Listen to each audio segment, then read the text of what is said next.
The Gods of the Copybook Heading by Rudyard Kipling. As I pass through my incarnations in every age and race, I make my proper prostrations to the gods of the marketplace. Peering through reverent fingers, I watch them flourish and fall, and the gods of the copybook heading, I notice, outlast them all. We were living in the trees when they met us. They showed us each in turn that water would certainly wet us, and fire would certainly burn. But we found them lacking in uplift, vision, and breadth of mind. So we left them to teach the gorillas, and we followed the march of mankind. We moved as the spirit listed.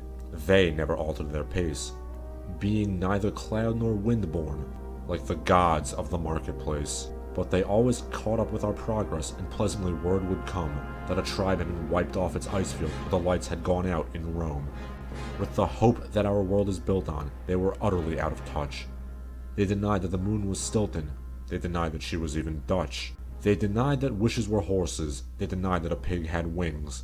And we worshipped the gods of the market, who promised these beautiful things. When the Cambrian measures were forming, they promised perpetual peace. They swore if we gave them our weapons, that wars of tribes would cease. But when we disarmed, they sold us and delivered us bound to our foe, and the gods of the copybook heading said, "Stick to the devil you know." On the first Feminian sandstones we were promised the fuller life, which started by loving our neighbor and ended by loving his wife, till our women had no more children and the men lost reason and faith. And the gods of the copybook heading said, "The wages of sin are death." In the Carboniferous epoch, we were promised abundance for all, by robbing selective Peter to pay for the collective Paul. But though we had plenty of money, there was nothing our money could buy.